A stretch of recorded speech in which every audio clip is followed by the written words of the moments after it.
Welcome to the Pages of Hackney podcast. It's our absolute pleasure to have Lauren John Joseph and Barry Pearce here to discuss Lauren's debut novel, At Certain Points We Touch. Lauren John Joseph was born in Liverpool and lives in London. They write for the page, the stage and the screen. Their film and performance work has been shown internationally across the UK, US, Europe and Asia. They are the author of the plays Boy in a Dress and A Generous Lover, and the experimental prose volume Everything Must Go. This is their first novel. Barry Pearce is a book critic and culture writer. He writes a book column for The Big Issue, and his reviews have appeared in the Irish Times and the Sunday Times. His wider writings on literature and popular culture have appeared in Dazed, ID and Rolling Stone. Hello. I'm going to read you a quick section. It's about 4 minutes long. And what can I tell you? The protagonist, who is called Bibi, is in Mexico City, looking back on a love affair with a man who is now dead. That's not a spoiler because he's dead from the first page. Yes, and they're in Mexico City. They're outside a pharmacy at 4 a.m, as you are, and they realize it's February 29th, because in Mexico, conveniently, pharmacies tell you the time, the date, the temperature on the signs outside. They realize, oh shit, it's his birthday, and they are sort of flung backwards into time, into an exploration of who that person was and what that love affair meant. And so this is them reflecting on the letters that they shared with this lover that they've lost. These letters are the last surviving traces of my willing submission to that strange passion, to the euphoric entanglements of the fatally immature, to the ties that bound us. I've reread them all, endlessly of course, I know them by heart. But though I can practically recite them from memory, sometimes even now they reveal something new when I look at them. They show me a bit more of you, but still not you. You spent time with them, I can feel that. A little while after you were killed, when I was quite literally staggering around in my grief, a friend told me to write a letter to you and mail it without an address. I did that, but even as I listened to it drop into the guts of the postbox, I knew it was nonsense. It didn't feel like a weight off my mind to write everything out and send it off blindly. It only felt like a waste of paper.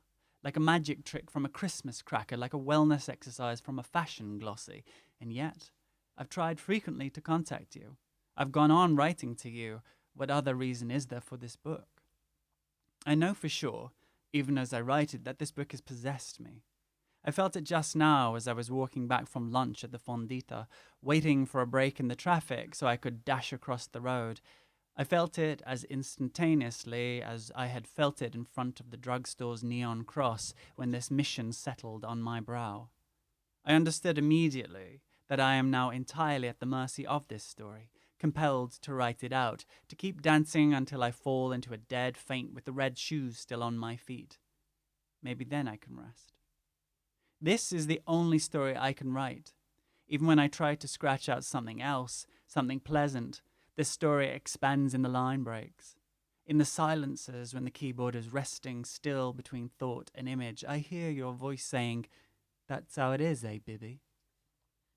It's not like you were my first love, not at all. I've been fucking my classmates, older men in public toilets, and other people's boyfriends since I was 13.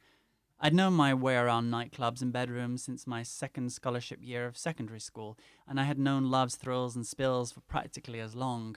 I'd broken up households, I'd lived with boyfriends, and in one sanctimonious set of circumstances had even been engaged, when the idea of gay marriage was little more than a lightning rod for the debate around tolerance and equality. So why then am I left with you? I didn't commemorate any of those other affairs with anything more than a few melodramatic scenes in pret-a-manger, a couple of catty remarks, and some ill-advised but perfectly enjoyable post-breakup sex. What is this hold you have over me? How can I ever possibly hope that in hammering all of this out at my keyboard, I could speak to you across the great divide, as though my desktop were a Ouija board, and break that hold? I feel sticky and sinister when I think about it. My desires become necrophile. I see you now like Marilyn Monroe found in the nude. The back of her blonde head, her shoulders rising like polished Thassos marble above the crisp white sheets, her bedroom untidy, cluttered, and in disarray. Even when you were living, you had me compelled. I think because the nastiness that always existed between us, the barely concealed cruelty, the flared tempers, the irreconcilable differences made me feel, well, grown up. Before you, I had only known the bitterness to come in at the end of the affair, as a spoilt harvest resulting from negligent or unskilled farming, from irreversible changes to the climate, from infestations of parasites, or just plain bad luck. But with you, the unkindness was sown with the seeds out in the fields, and tended to with such malicious care that indecorous resentment, red earth hatred, would have to be the crop we reaped. Thank you.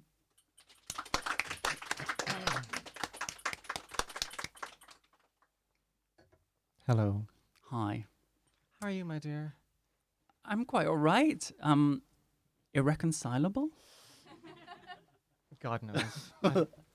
Too many syllables. I know. I loved hearing that intro, and it was kind of like a laundry list of all the things you've done, and then it's like, and Barry Pierce has written some articles as well. But they're cracking. I'm sure. Yeah. I kind of want to.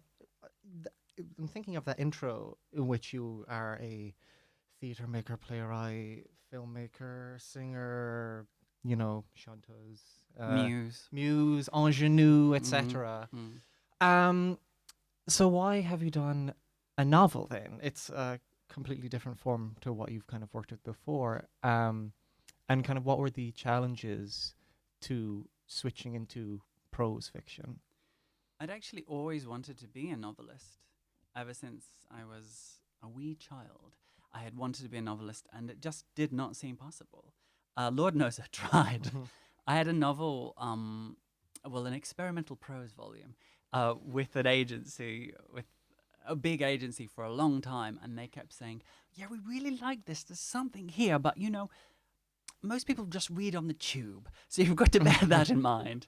And the book I had written was not to be read on the tube. It was probably to be read in a sanatorium or something. It was demented. And so, yeah, I just came up against this kind of opposition for a long time, like, this is great, but what the holy fuck are we going to do? Even with this book, people kept saying, yeah, we love it, but is there an audience for this? Probably not. So I wanted to write, and I knew to write, you have to write. So I just wrote, and I had opportunities to put work on stage, and then because of that, people would cast me in their projects, and then because of that, I would get an opportunity to work with in a cinematic capacity. So I just took every opportunity, but always kind of had this in mind, actually. Yeah. When I made performance, it was because you could write, and then you could get up on stage, and it was just you, your voice, your body, and you could do it. And there was so much less to fight against, and so many fewer hoops to jump through. Has the idea always been in the form of a novel, or were you kind of like, oh, maybe this could be a theater show or something for this else? Book? Yeah. No, actually, from all of the ideas that I've had over the years, the idea usually comes with a form. So I'm often thinking, oh yeah, that would be a really great short story, or that's really visual, I should put that on screen, or I think that would work really well in front of a live audience. Yeah. But with this, it just seemed that it should be a novel. It seemed like I wanted to spend a lot of time with the reader, listening to the narrator's voice. I wanted a sort of depth of engagement, and I wanted to do something really immersive, I suppose, which I think the novel achieves. Yeah. No, yeah, definitely. It's. I really love the novel. I think it's really well done, and I always have a bit of apprehension when someone who doesn't come from a novelist background is like, okay, I'm going to write a novel, because you very quickly realize that this person is not a novelist in any way. They've just put words on a page and hope for the best. Well, you've not done that. Congratulations. Oh, thanks. You know, this is prose. This is a book that only works as a novel. So who would you say are some of your kind of inspirations specifically as a novelist? Yes, for this book, I read Nocturnes for the King of Naples by Edmund White, and Mhm. which is where I got this tone from, this you Yeah, writing in that yeah. form. I read that and immediately thought, that's it. That was the key turned in the lock when I read that book. And I picked it up completely by random in just in a bookstore for 50p because I liked the cover. Mhm. That was really crucial. Also, Olivia Lang's book Crudo, when I read Yeah. that, because she had such a big following from writing very different kind of books, and then was just like, guess what? I'm gonna do Surprise! this. Yeah, Yeah, yeah. and I thought it was so ambitious and bold, and you know. To just throw caution to the wind and write a book, and also insist that it not be edited and that it be released in the year it was written. And it's also a great book. I Um, really like it. Yeah, although there was so much controversy over it, I thought yes, it was really fun. I really, when I read that, I was like, that was a moment for me reading that book. I thought, oh, there kind of is a point to Yeah. writing books today, Mm-hmm. because that's also the thing about being a writer. It is kind of cringe. Oh You're like, yeah. why would I do this? Being Like, a this is novelist is inherently cringe. so Yeah, embarrassing. yeah.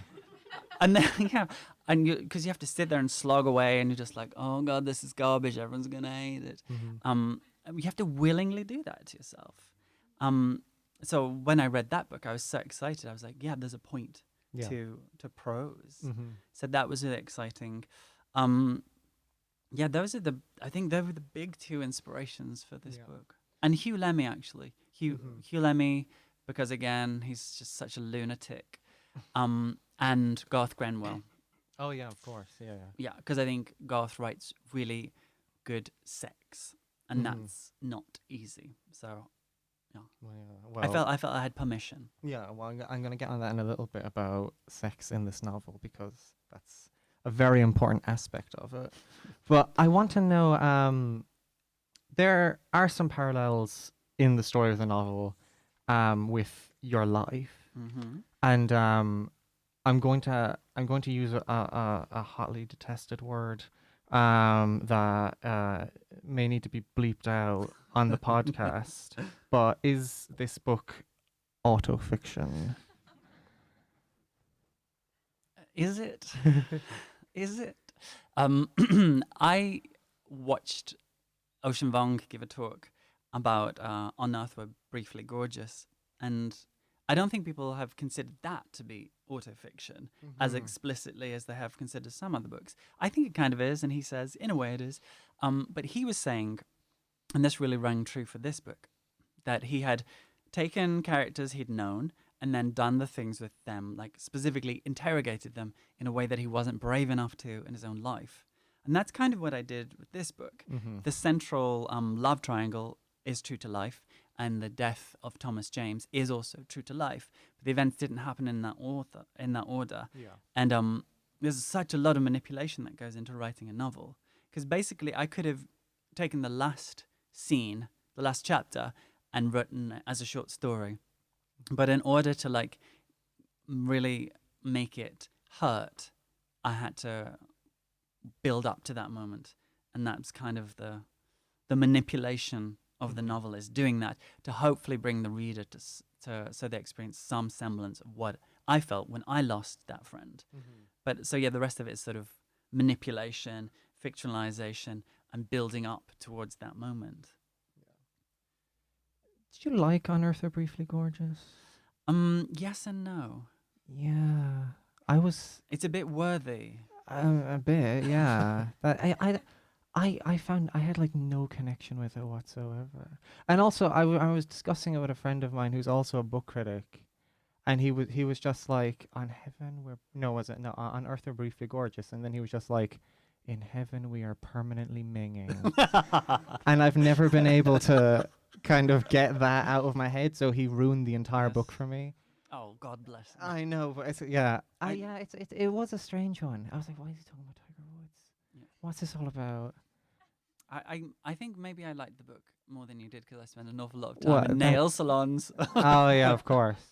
I want to talk about the kind of aspect of the book which I was really drawn towards, which was kind of it's like relation to this kind of local area. Really, a lot of it is set in Hackney and Hoxton and Bethnal Green, There's whole scenes set in the Joiners Arms, R.I.P., Bethnal Green Working Men's Club, and I kind of want to know, did you seek out to kind of immortalize that particular kind of era in that particular part of London? Because that is kind of now a historical moment, as depressing as that is, even though it's only a few years ago. But so many places that you mention. This is my Les Miserables. Yeah, Essentially, yeah. really done that. Yeah. Well, the funny thing is that when you write the story of a period of time or certain associations, that story becomes the history in a way. So the book does talk about that, like what you remember and what you put down on paper becomes, even if that's not how it was. Yeah. So that's dangerous territory. But I suppose, do you know Beryl Bainbridge? Bainbridge? What's her name? Beryl You know who I Bainbridge. mean. Yeah. She's fab. And I watched an interview with her recently, R.I.P. Beryl. Mm-hmm. And she's a fab writer. And she says that what she used to do to write was she wrote about her life and what she knew and the people she'd met that she'd stored up in her head and thought, what a great little eccentric you are. And then she would find newspaper headlines and just write a novel with all these things she'd experienced in her life and attach it to a newspaper headline, like Sure. a hostage situation or something. And so in a way, I had the opportunity to do that as well, because my headline was the death of Thomas James. Mm-hmm. And then I could go and like, oh, wasn't that a fab party? Or like, wasn't that a weird situation? Yeah. But then I could also extrapolate and say, and what if? you Yeah. know? What if it had gone this way? What if this Yes, happened? Yeah. exactly. It is, yeah. What do you like when you walk around that kind of area now? It's like, how do you feel? Because in the novel, it's you kind of, it's almost like a lament. In some ways, we're kind of like, oh, this is what East London was, and now we're just all kind of like in this weird kind of post-modernist version of East London that's kind of a bit dead and doesn't really have a scene anymore. Is Yeah. it kind of weird to be back and No, I looking mean, around? the places move for sure, but Mhm. I mean, but that's kind of what you want, isn't it? Do you want to go to the same places, the same parties, the same bars as you did 15 years ago? Some people do. Some I people mean, love that. Yes, I mean maybe 15 years ago was like really fun, but also I never really lived in the same place for very long. I moved around so much, so every place is kind of new to me. And Yeah. no, I mean I'm just having such a great time now. I'm not really, I'm in my real waking life. I'm not really lamenting the loss of anything besides maybe I don't know the ice caps. Oh, you're such a good soul. You know, I dedicate my life to recycling. Today at the nail salon, because they take cosmetics recycling, I took 2 bags. You're so good. And I thought I was going to get an extra stamp on my loyalty card. And did I fuck? Oh god, they'll get a blue plaque eventually. I'm sure for that. Yes. Um, Can you organise? I'll try. I'll put a word in. I want to kind of hear about your kind of life as a performer, kind of like a cabaret artist and stuff like that, because the protagonist of the novel is kind of that, and they go from kind of nightclub to nightclub. They do all these kind of like somewhat kind of crazy sounding acts. Is that kind of brought from real life? Is that kind of what you did, or what is it? Yeah, no, I Yeah. did a lot of mad shit. Yeah. But I also borrowed a lot of, because when you're in that world, you get to meet a lot of really nutty people. Mhm. And then you can kind of borrow. So there's a character in this book called Lulu, and all of her acts that she performs are borrowed from my friend Rhiannon Styles. I borrowed all of her acts, and I was like, oh, I sent her the book and was like, yeah, this character has all your old acts. I hope you don't mind. Immortalized Yeah. forever. But she was cool with that. But no, yeah, I had all kinds of wacky stuff Mhm. that I used to do on stage. Most of my stuff actually was more text based, so I Yeah. was more in the sort of Karen Finley Oh yeah. mode, where I would be, I don't know, wearing a diaper and covered in blancmange, but I would be Beautiful. giving a monologue Of about course. Yeah. the end of the ice caps or something. Yeah. Well, there's references to like the Coquettes, and Yes. there's references to like Penny Arcade and people Mhm, like mhm. that. Are they kind of circles that you were in? Do you, because I like the Coquettes are such a legendary kind of Oh like, yes. troupe, such a legendary era and Mhm. time. Did you have like familiarity with them when you like in the States and stuff like Yes, because actually, not at the time the book is set, but I did one half of my degree at the University of California, Berkeley, and that's just across the bay from San Francisco, the city. Don't call it San Fran; they get really cross. And so, yeah, I met a bunch of them because they used to actually host events at this anarchist bookstore, which never sold any books, but sold an awful lot of dope. And so, yeah, they'd just have like a movie screening. And they were all in their like 60s and 70s, but really a lot of fun. And so, yeah, I did get to meet them. And they were very entertaining and had the most amazing stories about like how they used to design earrings for Tina Turner and stuff like this. And you're like, are you making this up? And then they're like, no, here's a picture. I carried it around with me. This is me and Tina Turner in 1972. Yeah, really amazing people. And Penny Arcade I knew and still know in New York. And she was something of a mentor, actually.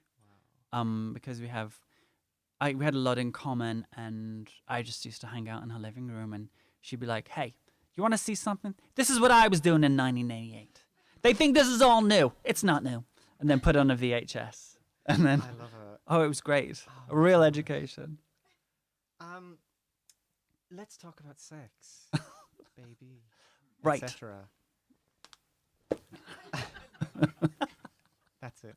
The book has a lot of sex in it, and it's all like actually really well done, which is a rarity. I just kind of what is the secret to actually writing good sex in a novel that like doesn't just sound like it's from like an anatomical textbook, you know? I think you have to write for the truth of the situation, and you have to also sort of like sit in your own discomfort. You have to be like, yeah, okay, I'm writing this. This could potentially be embarrassing, but it's not. And also like deal with the censor, you know, your interior censor. You have to be like, I don't care. I'm going to write it. What are you going to do? Yeah, you sort of write as if no one's watching. Yeah, so that's what I did. And I knew it was working because I would read it back and it felt true. And it's not gratuitous, although it's explicit. It's there in a very measured way for specific reasons. And really, I think there's 5 sex scenes in this book, and each of them is about 2 pages. So it's maybe 10 pages of sex out of 300 pages. But people are fucking obsessed. Yeah, of course. With the sex in this book. It's memorable, Yeah. you know. It's good. It's memorable. It's fun. I think it's a very kind of sexy book. I Even think though, it's as a you say, sexy book. there's not much actual physical sex in it. Yeah. But still, it's kind of one of the things I kind of remember so vividly about it. How important is it to the narrative? Do you think that you included them? Because you know, there'd be authors who wouldn't go near it. You know, they'd be like, oh, it doesn't add to the plot. You know, the kind of puritanism of like a lot of modern day kind of writers, directors are like, it doesn't advance the plot. Yes. Why include it? But you very much include it. Yes, and I think it is important because for a couple of reasons. The narrator, Bibby, is just sort of stumbles around, fumbles around. Someone's like, why don't you move to New York? That could be cool. And they're like, yeah, why not? And they're like, oh, why don't you be a stripper? Yeah, cool. Why not? And the only time that this character has any kind of like a sense of self or purpose is having sex, and like they really know what they want when it comes to sex. And so that's important. But also the relationship between Thomas James, the lover, and Bibby. When you're reading it, you're like, oh God, this is such a reprehensible person. Like, why are they together? But the sex makes sense of it, I think, because they have that kind of connection. So without the sex, there would the relationship would make no sense. So yeah, and also it's a real challenge to write sex and it to be good, actually. And so I do like a challenge. Were some of the first drafts of the sex just like the most? No, it was killer from the start. Oh, I'm sure it was. I'm sure it was. All those years of Mills and Boone really came into Mainly Barbara Cartland. Of course. Yeah, my like, come on. How many novels did she write in the end? Is there an actual number? Hundreds. what was she like? Did she do anything like? Well, apparently she said she took ginseng. There's a great. I've started taking ginseng since I saw I mean, this. if it works for her. Yeah, she said, I take ginseng. It's what they give you at NASA when they send you to the moon. So now I take ginseng. You know, I haven't actually read any Barbara Who Cartwright. has? Yeah, that's also It's like she's like the most popular unread author. Also, you don't like. I don't think I've ever come across any of her books in a bookshop either. Mm-mm. Like, what is? I'm so confused by My that. nan had them all. She had bookshelves and bookshelves and bookshelves full, and they're all called like The Prince and the Black Pearl. Yeah, Um, yeah. And you would read like the blurbs of 10 of them, and you're like, this is the same story. It's but that's what she must have just been writing the same thing over and Yes. over again, just changing the names. Yes. I think Danielle Steele does something similar. Yeah. Like she's on like 4 books a year now or Danielle something. Steele sounds like a lot more fun because apparently her writing desk is fabricated to look like copies of her novels I've seen built this. as a desk. Yeah. She writes at a typewriter and she only eats like fun-sized chocolate bars. And she writes till she falls asleep. And then someone wakes her up, gives her a mini bounty, and she gets to it again. I love that. That's the dream. She's like a gerbil. You Yes. know, that's amazing. I love reading because I remember Danielle Steele had that like that New Yorker article about her like schedule, which it's just kind of like I don't trust any author who's like, and I get up. I think it was like Ann Tyler. It's like, oh, I get up at like 6 a.m. and I write until 11. I'm like, oh my god, get a life. You know, it's like why? Like it just sounds like why. Isn't it meant to be like fun? That sounds like Yes, it has to be fun. torture. Yeah. Do you have what was your like process with writing this? Was it very strict? Was it very regimented, or was it just like whenever you had the free time? No, it was kind of strict because before this book, I was still having to do like several different things to like pay the rent. So they were mainly like I'd have to perform in somebody's play or write for this or whatever. So I was bouncing all these projects or tour with a show or whatever. So I had to write it. I had 1 month when I was in Mexico, actually, is when I first started writing it because I had a month free. And then the ball got rolling and I was like, shit, I need to keep working on this. So then maybe 6 months later, I got a residency in Norway and wrote for another month. And then I have a friend who lives in Costa Rica because his father is Costa Rican. And he was like, yeah, stay with me. So I went for another month and wrote it in 3 months, in 1 month blocks because I just had too much happening and I couldn't legitimately be like, no, I'm going to see what happens. Is it like an international novel? Yeah. Should have done that little, you know, like had the Joycey and kind of like Paris, Dublin, Trieste. You know, you should have done that. Let's see. 1 second. What's my next question? Don't look behind the curtain. Oh, here we go. I want to talk about your protagonist. Is someone in flux, shall we say? They talk about feeling male, feeling female, being non-binary, and yet that isn't kind of the central theme of the novel, and the novel isn't about that at all, really. And I feel in the hands of another author, that would kind of be the central pillar around which the novel is kind of constructed.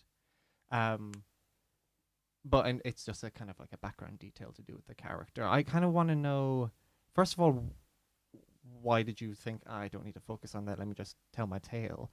And also, do you think we're kind of moving into a period of literature, but also kind of like arts in general, where the transness of the character is very much secondary? You know, it's kind of like, okay, we have all the trans tales. Let's move on to like trans people doing different things. You know, having like other dilemmas. I hope so. Yeah. Recently, well, not recently, I guess 6 months or so ago, Morgan M. Page, who I talk about in every event, I must have given her several subscribers to her Substack over the past year. She wrote an essay called After the Gimmick, which was about this book and Schola von Reinhold's book, Lot. And it was like, after the gimmick, like these are books by trans authors which concern trans characters, but that's not the central thrust of the book. Also, I mean, cis authors don't have to do it. They don't have to talk about their gender and unpack their gender. Yeah. so I didn't feel obliged to. But also, I feel it's the least interesting aspect of this story. But also, I feel like it proves a point. Like there's a lot of sort of squeamishness about, oh, can we do that with a trans character in a book or on television and film? Won't we have to explain it? But I feel like if people can pick up Lord of the fucking Rings and be like, yeah, orcs and goblins and fairy queens, then they can understand that maybe someone has an expansive idea of gender, you know? And people do. I don't know if anyone's been like, God, this is too confusing. I just don't get it. What's going on? And if then it's clearly not the book for them, and that's their response. So I do hope we're moving into that world. It wasn't not a desperately interesting area for me to explore explicitly, maybe because I've explored it in previous works, but also it sort of lines up as well with the sort of autofiction question. Pedro Lemebel spoke about writing in what they called the bastard genre, like it's a mixture of biography, chronicle, novel, and this protagonist kind of has like a bastard gender to go along with that. Do you know what I mean? It's kind of like a hybrid, and it's one thing, then it's another, depending on who's looking at it, because the characters surrounding the protagonist refer to them sometimes as he, sometimes as she, and also by different names, different friends and different friend groups. So they're constantly in flux. They have this kind of corrupted gender, as it is kind of like the book itself is in a corrupted genre. So I hope those two things line up. I would love a little bit of water, if there is some. This is my Barbra Streisand moment. I have one in every event. Someone's phone was ringing in Liverpool, and that was not a pretty scene. And I didn't realize how like unkind I'd been until I saw the video. But Should do the full like Paddy LaPone being like, stop! I the refuse to orchestra." read. Thank you so much. Thank you. Ooh, nice big fight. Stay hydrated. Refreshing libation. I'm gonna pour this into the wine. The two gender. All right, sorry. I remember, I can't remember, we were talking before, and I think you said this book was, what was it? It was like book of the month for. Take a break. Take a break. There we Yes. go. What happened there? How did that happen? I mean, I think that's obvious, Barry, don't you? I know they are arbiters of taste, obviously. Actually, it was because I think when I first had a meeting with the publicist at Bloomsbury, I had said to her, I really want everyone to read this book. I don't want it to be like in the LGBTQIA plus section only, and then only for that audience. I love that audience. That audience has come with me, but I want to expand because I think this is a book for a wider audience, and that will hopefully get the wider audience to read other authors from my community. But I did say I want it to be Book of the Month and take a break. I kind of as a joke. And then she pitched it, God love her, and they were really into it. And I had 4, 40, 50, 60-something ladies writing their reviews in Take a Break, saying things like, I loved this book. Wouldn't give it to my nan. And I was really touched because Isabel Weidner often talks about experimental work and trans work, saying that it doesn't belong to the people who we think write experimental work or contemporary fiction. And I think that proves it, that the 4 like reader reviews and Take a Break magazine, they were into it and they got it. I love that. Yeah. Maybe Take a Break is kind of like secretly like a really like transgressive literary magazine. Well, they've got a lot of great beauty tips. They sure do. There was one in there which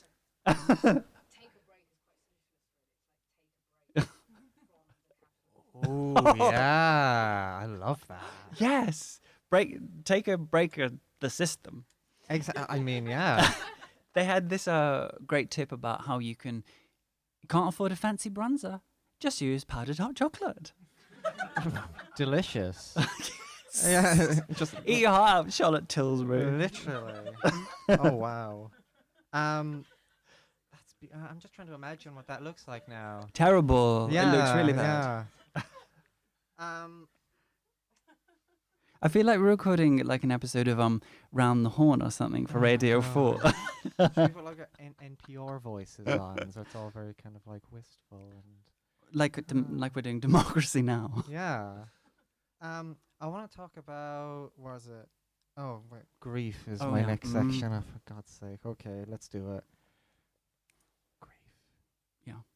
This book is kind of inspired by real life events. The death of a close friend of yours. Did writing it, no, during writing it, did you kind of approach catharsis? And did it kind of like help you grieve in any way? Yes, Yeah. it absolutely did. I felt like a huge weight was lifted off my shoulders once I'd finally done it. Because basically, since my friend had died, I felt the impetus to do this. But I kept thinking, oh God, this is a really tacky thing to do. Like, do you really need to write this book? And I guess I did, because once I'd written it, I felt an awful lot better. I felt, because you spend so much time writing and editing something like this, that I really came to an understanding. It was like a very extended therapy session, because I got to unpick it.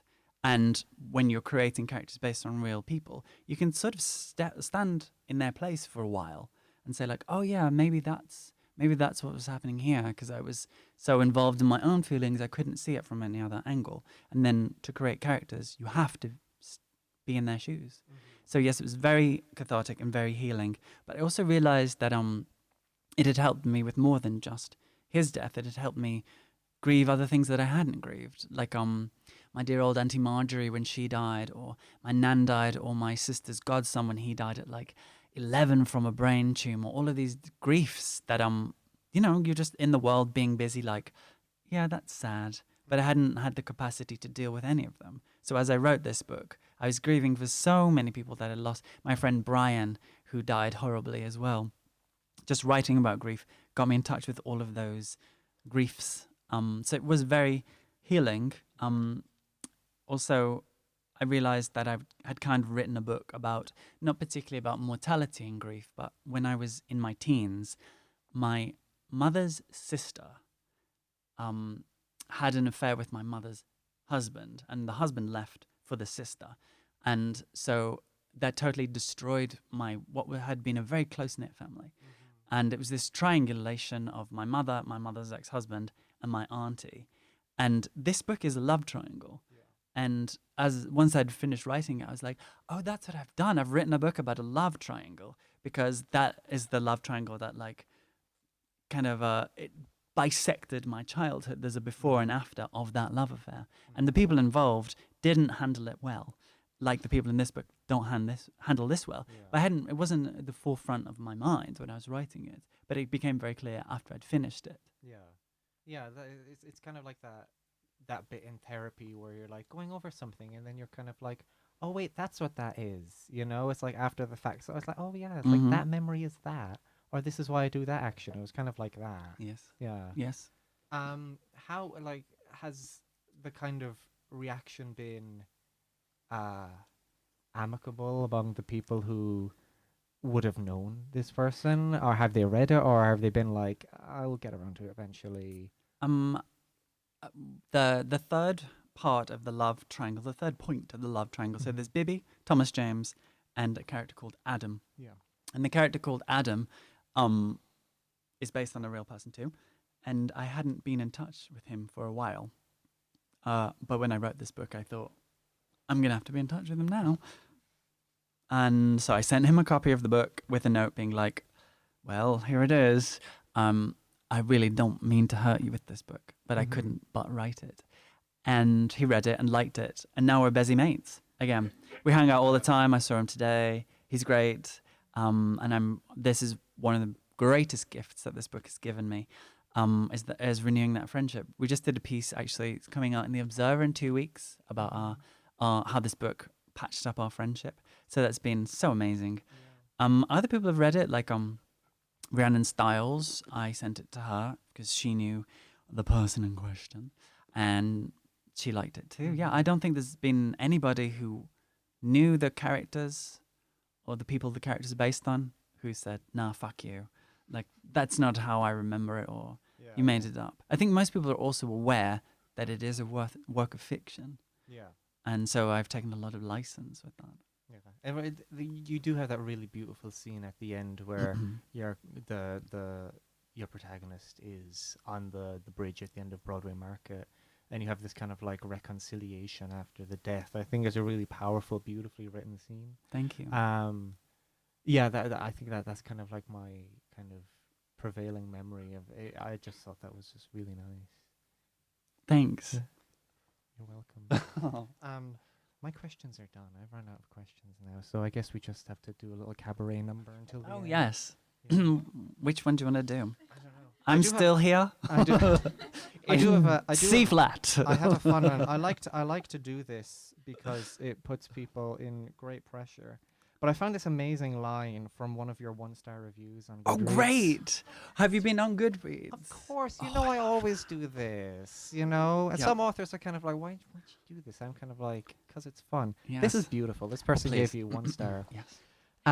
Their name is Reagan. I'll skip it because they're quite stupid. But there is one line in which they basically don't like the way that you like describe things, which that's what prose is. They say, great umbrage. One part describes smelling arse/ball sweat on others' underwear. Another part describes using a t-shirt to clean up spunk in the same motion you'd use to scoop up guacamole on a tortilla chip. And like for some reason this person thinks that that's a bad thing. You know? Maybe they don't like guacamole. I mean, you're not exactly going to settle, but I'm just kind of it's so fun. I'm kind of like what is wrong? What is wrong with people? I don't know. What is wrong with people? I always find it fascinating. I was scrolling through Book Talk because I'm gonna do a piece on Book Talk and why it's a very weird, strange place. And there was this young woman who made a video about her, like, these are the top 5 worst books that I read in 2022, and one of them was Crime and Punishment by Yes. Dostoevsky. I mean, it does suck. It's really overrated. Like, what? But I kind of want to know, like, what is the caliber of books that you are reading that you read Crime and don't know. Punishment and you were like, that was shit? Like, isn't that insane? It really is. I mean, people are so great. I just love people. They're out there living their lives. I'm just like, what's going on? Have you found this on TikTok, on Book Talk? Are the kids talking about that on? Yeah, people tag me in things, and Oh, it's always God. I always leave a little heart and say thanks for reading. Oh, But I don't Oh, want to poor get too dear. involved. You know what I mean? I think Hilton Als makes this distinction between authors and writers, and I'm trying to be a writer. And I think when you become like an author, then you have to really consider, like, what do people think of me? What should my next book be? Like, blah, blah, blah. Yeah. And that's a distraction. And for a person who is so easily distracted, I really don't need that. But I mean, also, whatever. I'm having a great time writing books. I'm really enjoying it, like sentence by sentence. It's a lot of hard work. But recently I realized, like, this is actually my life. So if I don't enjoy it, I should become a yoga instructor. But I do enjoy it, so I'm going to keep doing it. But no, I haven't actually looked at the Goodreads. But that's actually because every time I read a book that absolutely sucks, I log it on Goodreads. I don't give it any star ratings. But then I see what other people are saying. And they always are like, this is a flawless novel. And I'm like, what? It's written... Novel's flawless. It's somewhat above garbage, but not that much above garbage. But people, page after page of 5-star reviews. So no, I haven't really got involved. Are you working on another novel? Oh yes, Can night you- and day. Can you tell me about it, please? Yes, it's set in Berlin. It's about somebody who goes to Berlin ostensibly to write a PhD, and then doesn't write that PhD.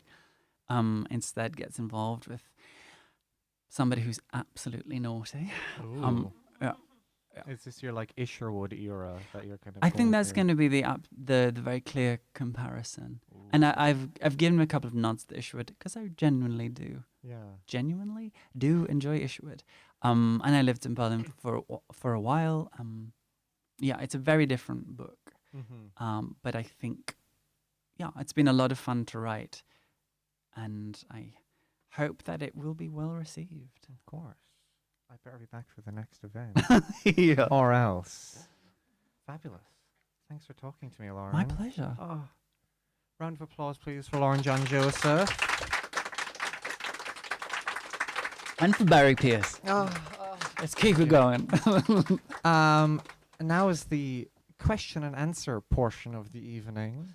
So if anybody has any question that they would like answered, let's hear it. Oh. Hello, darling.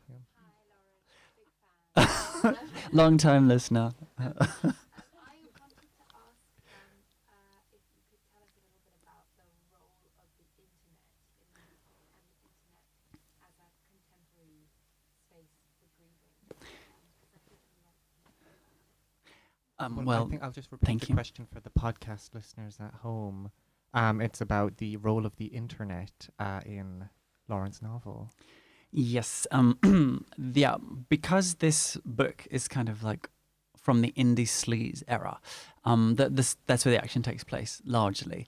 There's a lot of use of MySpace, and so the book talks a lot about the internet as an archive, I suppose, and how the internet altered people's communications, but not necessarily in the ways you might expect. Not that it just made communications quicker. It could, in fact, make communications more intimate because people don't really think deeply about what they're writing in a text in the way that they might in a letter. So it altered intimacy. But there's all of these fascinating little corners of the internet that deal with grief. The internet kind of made grief public in a way that I don't think it had been public for a long time, since big funeral rites went out of style. The internet kind of made grief public and shareable, even with people who didn't necessarily need to be involved. But it's also really interesting. You can go on YouTube and find people have uploaded videos like a prayer to Saint Sebastian.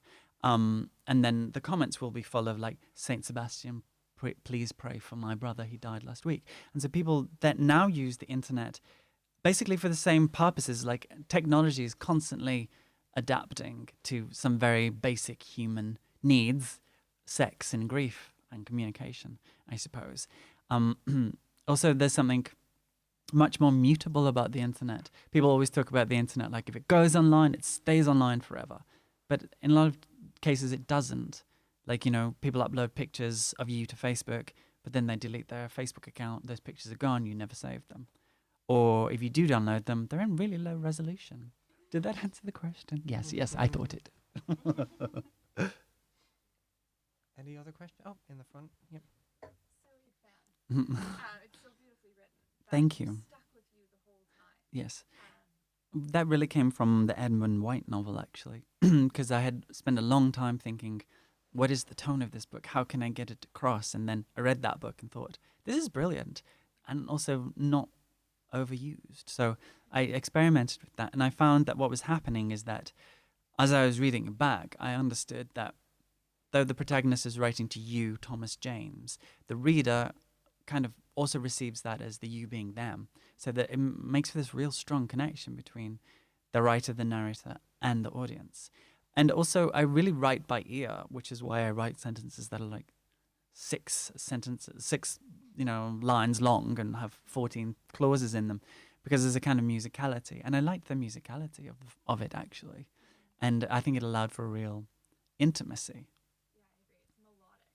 You're sort of like going along with it. You don't want it to end. Thank you. I when I did the audiobook, that's when I really thought, okay, yeah, this book works. I mean, it was already out in the world by then, so it would have been too bad.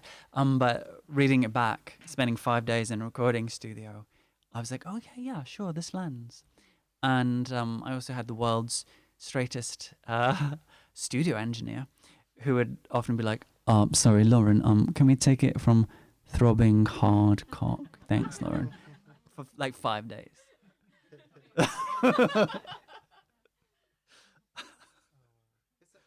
Is there also a bit of is there a bit of Frank O'Hara in there? I reckon. All the you. That's why I was like, you Yes. it's very Frank. And isn't there's a Frank O'Hara quote as well? Like what? Possibly. Yes, like the subway's only fun if you're feeling dirty or something. Oh, is that something? And that sounds cost me very him. $150. That quote. Worth it. Worth every Yeah. penny.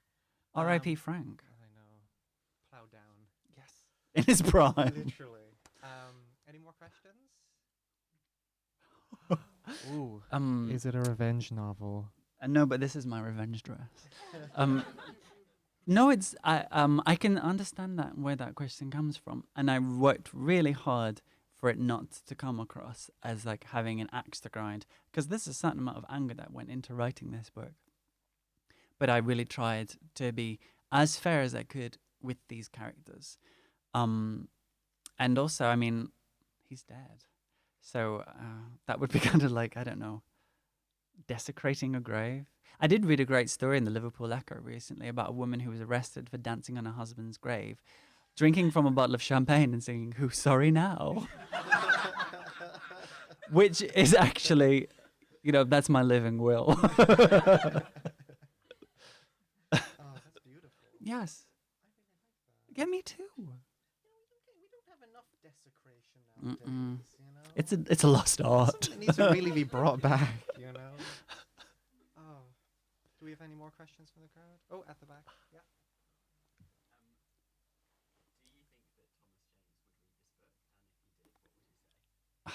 Do you think Thomas James would read the book? And if he did, what would he say?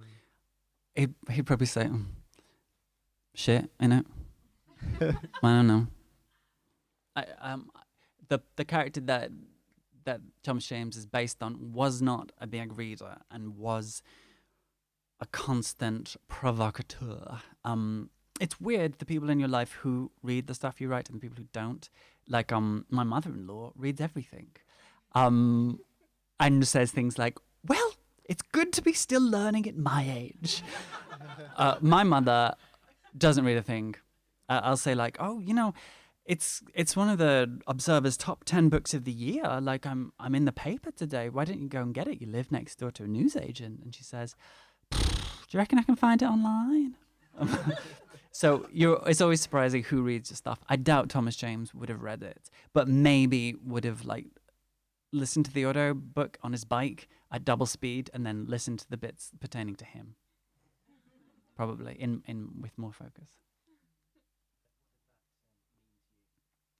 I've always written about my mother, actually. The protagonist's mother is kind of based on my mother in this book. But in the plays I've written, she's always been a voice. And in the new book I'm writing, I've kind of borrowed her again, because she's just such a character.